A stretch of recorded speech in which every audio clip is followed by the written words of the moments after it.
Assalamualaikum warahmatullahi wabarakatuh. Alhamdulillahirabbil alamin wal aqibatu lil muttaqin wala udwana illa 'alal zalimin.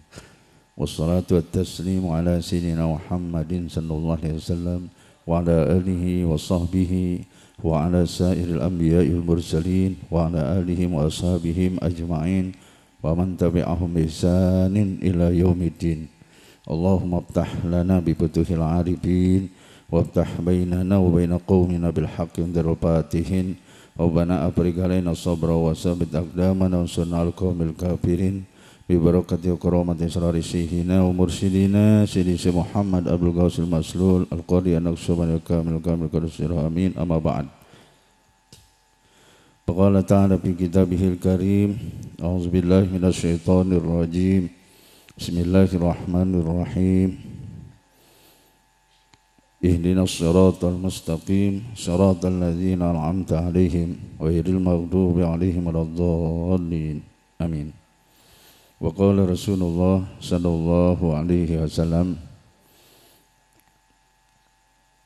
man kana akhiru kalamihi la ilaha illallah dakhalal jannah. Sadaqallah wa sadaqa rasuluh. Yang saya hormati, sama-sama kita cintai Syekh Mursyid Silsilah Thariqah Qadhi Naqsabandi pada Husain Sri Alaiya wa Abah Aus.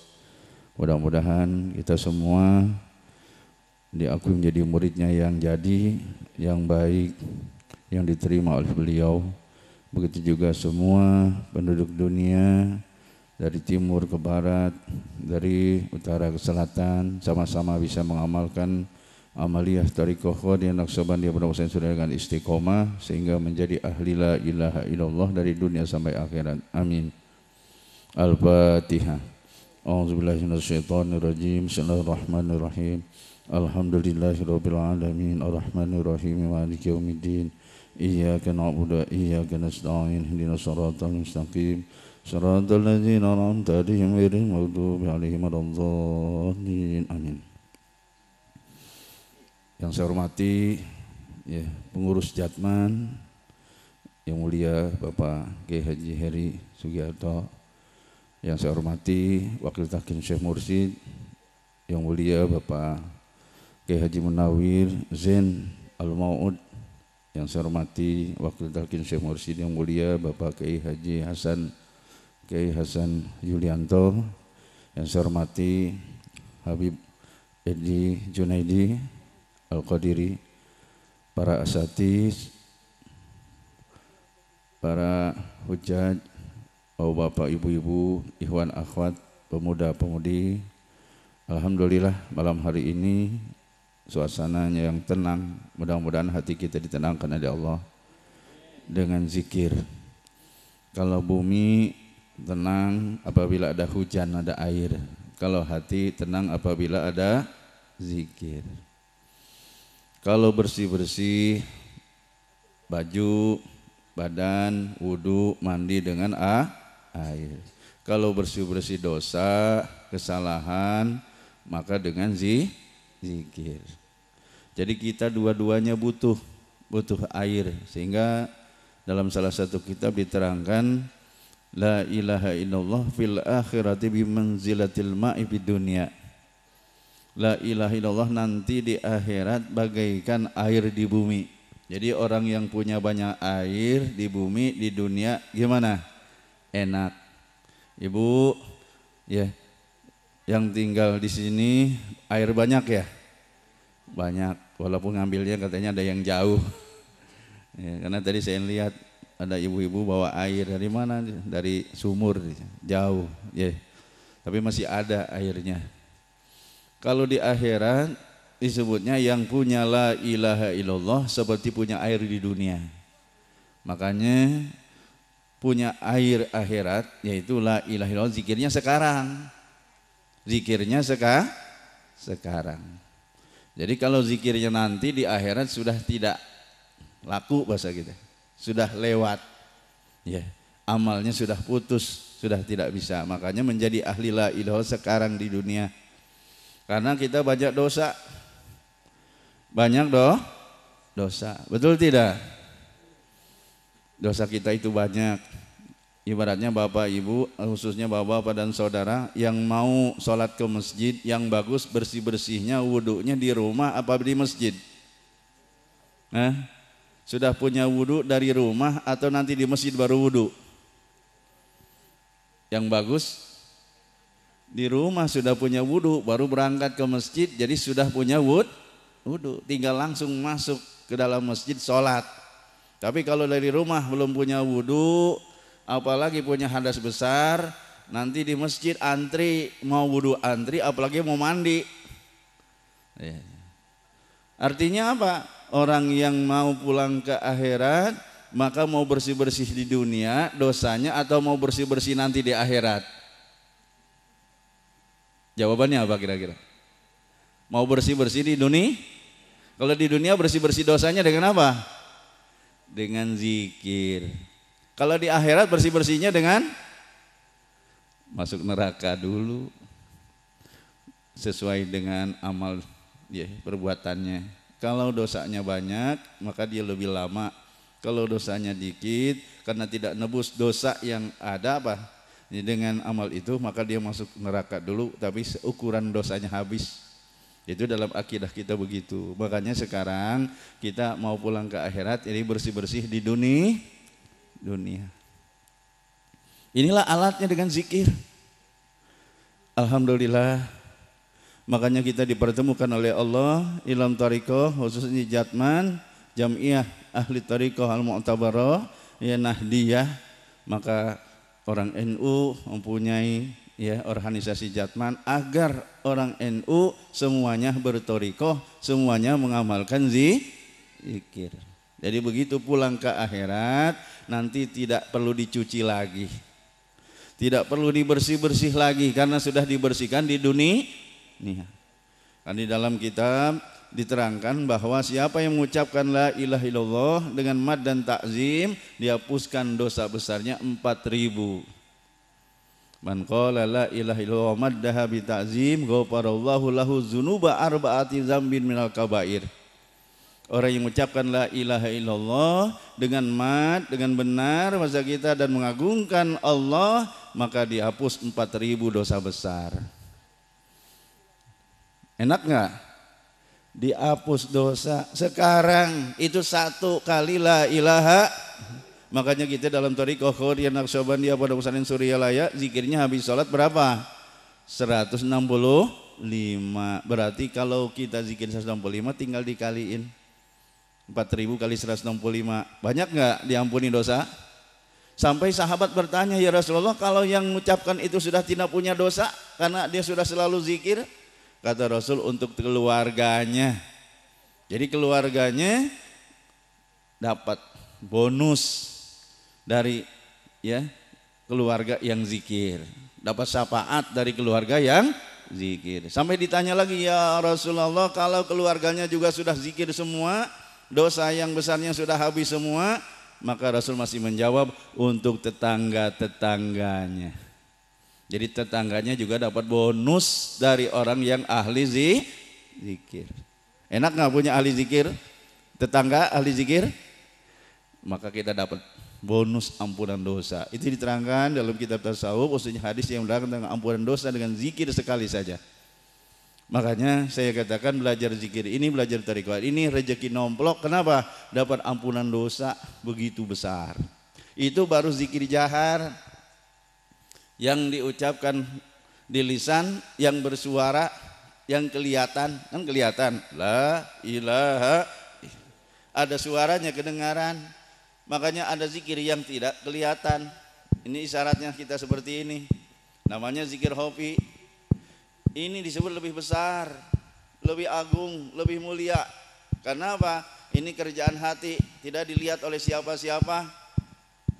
Makanya dalam salah satu hadis Rasul disebutkan, az-zikrul ladzi la tasma'ul hafazah afdalu bisab'ina darajatan min az-zikril ladzi tasma'ul hafazah.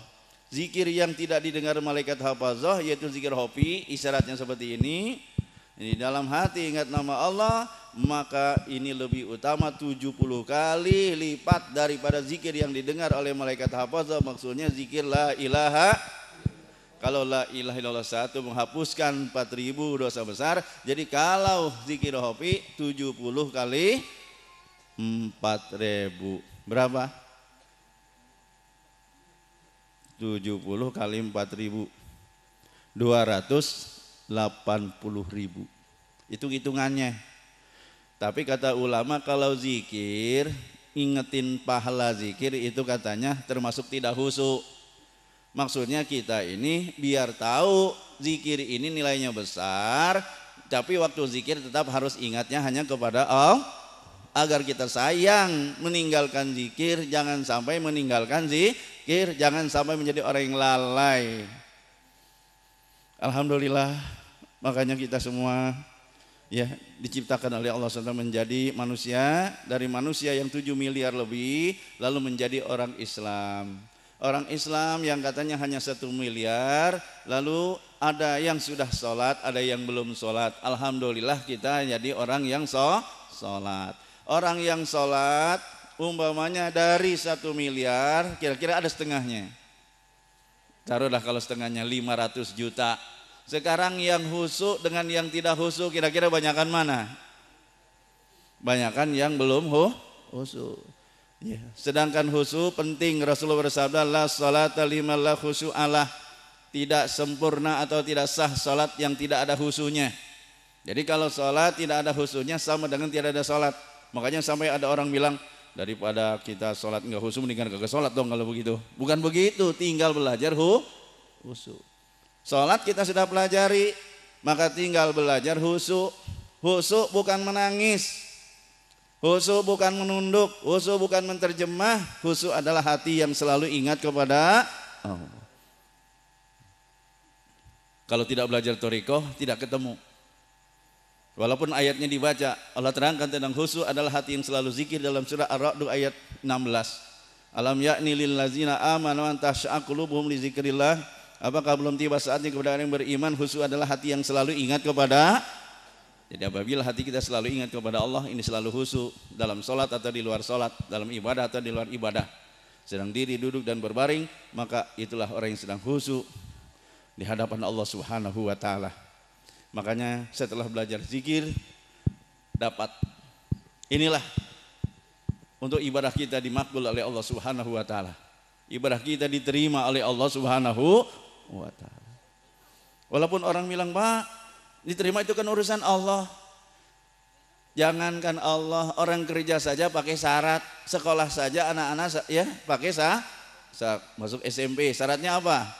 Ada ijazah SD. Ya ada syaratnya. Makanya kata ulama, ibadah sholat apabila ada syarat ada rukun namanya sah. Apabila ada syarat ada rukun plus ada khusyuk itu namanya makbulah, diterima. Alhamdulillah. Inilah kita semua bersyukur. Makanya yang sudah dapat zikir tinggal ngamalkan, dirawat. Karena kata Abah, jasmani kita dirawat, ruhani kita juga dirawat. Rawat jasmani gimana? Setiap hari mandi. Rambutnya gatel, ada ketombeknya, pakai apa? Sampo. Ya. Kemudian giginya kuning karena belum nyikat, harus cepat-cepat nyikat gigi. Telinganya mampet, pakai apa? Cotton bud. Dibersihkan. Badannya bebek, bau badan, pakai sabun atau pakai Axe biar tidak bau badan. Itu dirawat. Rohani juga dirawat karena hidup kita ada jasmani, ada rohani. Bagaimana cara merawatnya? Setelah kita belajar thariqah Qadian Naqsabandiyah pada Usain Suryalaya, inilah merawatnya. Pertama zikir jahar, zikir hobi. Kalau kita mah habis dahar ngopi. Itu hampir sama memang, mungkin itu plesetan itu. Ya. Zikir jahar, zikir hobi. Inilah untuk merawat. Makanya zikir jahar kita 165 itu dosis untuk menjaga rohani kita agar selalu sehat. Sehari semalam jangan kurang dari 165 kali 5. Makanya dalam hati zikir hobi inilah untuk jaga rohani kita. Yang kedua disebut hataman. Pada maghrib pada isya tadi hataman. Baik sedang manakib atau di luar manakib hataman. Kalau belum hafal baca. Nedeng kata orang Jakarta. Melihat ya, mocok ya mocok. Baca, nggak apa-apa. Ya. Yang ketiga adalah manakib seperti ini minimal sebulan sekali. Minimal sebulan sekali, lebih banyak lebih bagus. Ya. Yang keempat yaitu adalah bimbingan ibadah salat sunnah. Jadi dibimbingkan oleh Syekh Mursyid salat sunnah dari bangun tidur sampai tidur lagi. Karena banyak. Ya, dari bangun tidur, kita yang tukang tidur, saya tukang tidur, jadi pakai bangun tidur. Tapi kalau Abah Anom, Abah Aus, ya sudah dibimbingkan Abah Aus dari Abah Anom 3 tahun 5 bulan tidak tidur. Tapi sudah itu terus tidak tidur. Kita belajar nyetir mobil 1 minggu, begitu selesai nyetir mobil terus nyetir. Ya bukan berhenti, akhirnya lupa. Kalau Abah Aus terus melek sampai sekarang melek terus. Makanya kalau beliau mah istilahnya nggak ada jarang baca doa bangun tidur. Paling nyindir kita. Kalau lagi ceramah mau ceramah kitanya pada ngantuk. Abah bacanya apa? Alhamdulillahillazi ahyana ba'da ma amatana wa ilaihil. Abah nyindir kenapa? Mau dengerin ceramah aja udah tidur. Enak yang ceramahnya juga tidur aja sekalian. Ya. Abah disebutnya. Kenapa saya katakan tidak tidur? Melek terus, tawajuh terus yang malam begitu saja. Bukan katanya. Saya setelah bertemu dengan Abah Os, ya setelah belajar thariqah dari Abah Anom, karena sering ketemu dengan beliau, ya walaupun beliau itu pulang kalau malam 11 manakib, jadi bukan tidur di sana sholat langsung balik. Ya, atau saya bersama waktu pergi umroh atau pergi ziarah Wali Songo malam, ya istirahat. Jadi istirahat beliau bukannya istirahat kayak kita selonjor, apa bahasanya ngejap. Kalau kita mengejap bukan sekejap, tapi apa sejam. Bang Ranang 2 jam. Katanya ngejap. Kalau ngejap kan sekejap ya. Ini bisa 2 jam 3 jam. Beliau hanya sebentar saja istirahat, ngilangin pegel, berotok-berotok, ganti baju, keluar lagi, seger lagi. Selalu begitu. Makanya saya bilang, waduh nggak kekejar. Makanya Abah mengeluarkan ungkapan tidak terkejar. Nggak kekejar. Waktu 3 tahun yang lalu kalau tidak salah waktu manakib di Semarang terus ke Beji, ya tempat Habib di Semarang, Abah bilang sama saya, Kiai, Abah mah alhamdulillah tidak pernah kedodoran. Saya bilang, Abah kedodoran apa, Abah? Kalau kita kan kedodoran apa? Celana, kedodoran kain. Kata Abah Anom membimbingkan kita setiap masuk waktu 5 menit sudah punya wudhu. Abah tuh dari tahun 68 sejak beliau takin zikir, mengamalkan zikir ini belum pernah kedodoran. Artinya apa? Belum pernah masuk waktu sholat tapi belum punya wudhu. Belum pernah. Itulah bahasa beliau, belum pernah kedodoran. Kita gimana kira-kira? Masuk waktu tanggung. Lagi rapat aja tanggung, berhenti dulu sih rapat azan. Ya, tapi apa? Terus rapat lagi. Ya. Abah membimbingkan kita sholat di awal waktu. Dari Abah Anom kata Abah Os, siapa yang sholat awal waktu dijamin rezekinya oleh Allah. Sekali lagi, siapa yang sholat selalu di awal waktu dijamin rezekinya oleh Allah. Itu dari Abah Anom kata beliau. Dan siapa yang sering mengakhir-akhirkan sholat, mengakhir-akhirkan waktu sholat, maka jangan sesali kalau rezekinya juga diundur-undur oleh Allah. Oh, itu balasan namanya. Sesuai dengan amal perbuatannya. Bukannya Allah pelit. Ya, sesuai dengan amal kita. Makanya kita sekarang sholat di awal waktu. Baik ada di rumah atau ada di musafir. Sedang di jalan. Kalau dulu secara umum kita sholat di jalan itu, kalau sholat sunnah, kalau sholat fardu kita nggak berani. Saya khususnya. Tapi Abah, ya dari Abah Anom membimbingkan sholat di awal waktu walaupun sedang musafir, walaupun sedang di kendaraan, di kereta, di pesawat atau di mobil. Sholat langsung, makanya harus selalu punya wudhu. Jadi masuk waktu terus sholat. Saya nanya Abah tuh, menghadap kiblatnya gimana Abah? Setiap sholat kan menghadap kiblat kan sudah niat mustaqbilal kiblat, itu kiblat yang fisik sudah diniatkan. Kalau kiblat yang asli, hakiki ini kiblat. Ini disebut kiblat yang asli, ini kiblat hakiki, kiblat yang sesungguhnya. Kenapa? Kalau kiblat badan hanya pada waktu sholat, kalau kiblat kolbu setiap sah. Kalau sujud badan hanya pada waktu sholat, kalau sujud kolbu setiap sah. Ini namanya kolbu kita sedang sujud di hadapan Allah. Walaupun kita badannya bersama manusia, menghadap manusia, tapi hatinya sedang menghadap, bukan basa-basi. Karena kita hidup dua dimensi, mata kepala dengan mata hati. Jadi mata hati selalu komunikasi dengan Allah, berhadapan dengan Allah. Tapi mata kepala walaupun berhadapan dengan makhluk, berhadapan dengan manusia, bisa jalan dua-duanya. Ya, mata saja yang satu melihat ke sana bisa, yang satu melihat ke sana bisa, apalagi mata hati dan mata kepala. Bisa kan ya? Katanya. Ya memang bisa. Kayak sopir kan begitu. Di sini ada apa? Di sini ada spion, di sini ada spion. Jadi lihat sana, lihat sini, lihat. Sopir, di sini ada spion, lihat juga. Makanya tadi panca indera sudah disampaikan, ya, tugas panca indera masing-masing, maka hati tugasnya adalah zikir. Maka dalam hadis Rasul diterangkan oleh para ulama ahli tafsir, sufi, bahwa qalbul mukmini apa disebutnya baitullah. Qalbu orang mukmin adalah rumah Allah. Jadi qalbu ini tempat ingat kepada Allah. Disebut rumah Allah bukan tempat Allah ngejedok, maksudnya baitul zikrillah kata ulama ahli zikir, tempat mengingat Allah. Tempat mengingat Allah. Jadi apabila ini tidak ingat Allah, seperti rumah kita, tempat istri, sekarang diganti. Bukan istri yang nempatin, kira-kira gimana? Apa namanya ibu kalau begitu?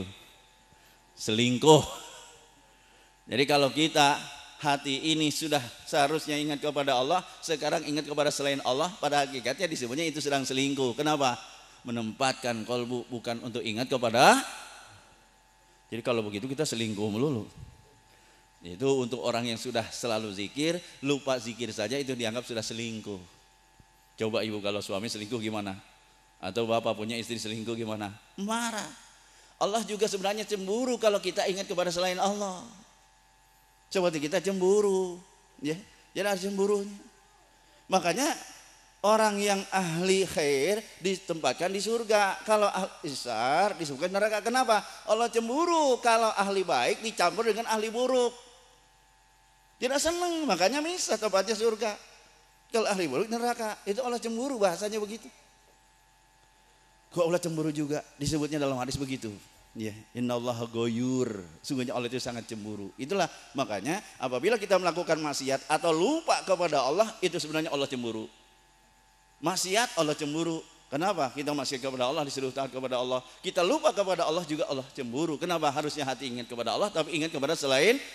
Makanya lupa juga kalau menurut ulama ahli fikih itu dimaaf. Tapi kalau menurut ulama ahli zikir itu satu dosa.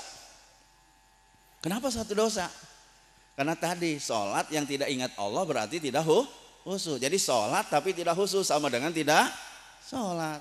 Makanya doa dalam surat Al-Baqarah yang terakhir kita selalu baca kalau kita tahlilan, Rabbana la tu'akhizna in nasina aw akhta. Ya Allah ya Tuhan kami, janganlah kau siksa kami jikalau kami lupa atau kami dosa. Jadi berdasarkan ayat ini lupa dan dosa termasuk dihukum oleh Allah, disiksa oleh Allah. Makanya kalau begitu sulit Pak. Tidak dari lupa tinggal belajar ingat. Belajar ingat harus belajar sama yang ahli belajar zikir harus kepada yang ahli zikir. Orang yang nuntun, orang yang buta maaf adalah orang yang hatinya melek. Jadi sama, mata begitu, hati juga begitu. Jadinya makanya belajarnya kepada Syekh Mursyid. Syekh Mursyid itu orang yang hatinya sudah selalu melek, selalu zikir kepada. Alhamdulillah kita sudah ketemu. Mudah-mudahan kita semua menjadi ahli la ilaha. Mahal, menjaga, merawat. Inilah untuk hablum minallah. Sekali lagi tadi merawat hati, zikir jahar, zikir hobi. Yang kedua, hataman. Yang ketiga, manakiban. Yang keempat, bimbingan ibadah, salat sunnah. Itu untuk hablum minallah. Untuk hablum minannas yaitu mengamalkan tambih. Itulah mengamalkan tambih. Alhamdulillah. Jadi hablum minannas baik, hablum minallah baik. Dua-duanya baik. Inilah yang dibanggakan oleh Allah. Apabila tidak baik pada salah satu saja celaka. Hanya baik kepada Allah tapi jahat kepada manusia, celaka. Itu namanya teroris. Atau baik hanya kepada manusia tapi ingkar kepada Allah, ada yang begitu? Itu namanya komunis. Ada juga sama Allah ingkar sama manusia jahat, itu namanya iblis. Kan iblis begitu. Sama Allah tidak mau sujud disuruh sujud, ya, diperintah sujud. Sama ya manusia juga jahat juga kepada manusia, itu iblis. Makanya kita menjadi yang terbaik, baik kepada Allah, baik kepada manusia. Alhamdulillah. Inilah yang disebut ihdinas siratal mustaqim, yang kita minta setiap saat. Ya Allah, tunjukilah kami jalan yang lurus. Secara umum kita artikan begini, jalan yang lurus. Tapi kata Abah menafsirkan siratal mustaqim, tunjukilah kami jalan orang yang istiqomah. Kalau dulu Rasulullah, sekarang siapa? Syekh Mursi. Tadi Bapak Yai sudah menyampaikan, itulah kita patuh kepada Syekh Mursi. Kenapa? Orang yang sudah istiqomah. Maka murid Abah 6 jutaan yang paling istiqomah rata-rata di atas yang lain itulah Abah Aos. Makanya beliau sekarang yang jadi pelanjut. Semuanya tadi seperti mau sholat 5 menit sudah punya wudhu, dari tahun 68 sampai sekarang nggak pernah kedodoran. Siapa yang bisa begitu? Itulah makanya inilah al-mustaqim, orang yang paling istiqomah. Kita sudah ketemu. Jadi belajar istiqomah sama orang istiqomah, belajar sabar sama orang yang sabar. Perintah sabar, wasbir kama sabara ulul azmi minazul rusul. Sabarlah kamu sebagaimana diperintahkan oleh Allah, sabarnya para ulil azmi. Kalau ulil azmi orang yang sudah sukses, Nabi juga orang sukses. Quran bukan hanya untuk Nabi, untuk kita. Di dalam tafsir Lataiful Isyarat disebutkan ulil azmi itu maknanya ahli ma'rifat. Jadi bukan hanya Nabi, ya bukan hanya ulil azmi kan para Nabi, para Rasul, tapi ahli ma'rifat itulah Syekh Mursi. Jadi kita belajar sabar sama beliau. Coba duduk dari maghrib sampai sekarang, sabar tidak? Sabar. Ini belajar sabar, sudah sabar. Ya, tinggal dikit lagi, tapi kadang-kadang wah lama amat ini. Udahlah tutup aja ceramahnya. Ya sudah. Ya, kita semua bersyukur. Inilah yang disebut al-mustaqim, siratal, perjalanan orang yang istiqomah. Jangan menjadi ghairil maghdubi alaihim waladhdallin. Di dalam kitab Hilya diterangkan, orang yang maghdub dan dolin itu adalah disebut orang yang menghancurkan agama. Hancurnya agama ada 4 golongan. Saya singkat, yang pertama orang yang tidak mengamalkan ilmunya. Ilmunya banyak tapi tidak mau mengamalkan. Kan banyak begitu. Kita jadi santri, belajar fikih, baca kitabnya bagus tapi sholat malas. Ada nggak begitu? Ya. Di sanawiyah ya fikihnya 9 tapi sholat malas. Ada nggak begitu? Itu namanya punya ilmu tapi tidak mengamalkan. Yang kedua mengamalkan tapi tidak berdasarkan ilmu. Yang penting sholat saja tapi ilmunya nggak belajar. Ini juga salah, rusak. Yang ketiga bodoh tapi tidak mau belajar. Udah bodoh tidak mau belajar. Makanya kita ini bodoh. Yang sudah rajin pesantren dulu saja masih anak-anak, sudah pesantren lama tetap masih bodoh juga. Bagaimana kalau yang malas? Makanya masih banyak kekurangan ilmu kita. Saya juga merasa walaupun dulu saya nyantri tetap saja masih kurang.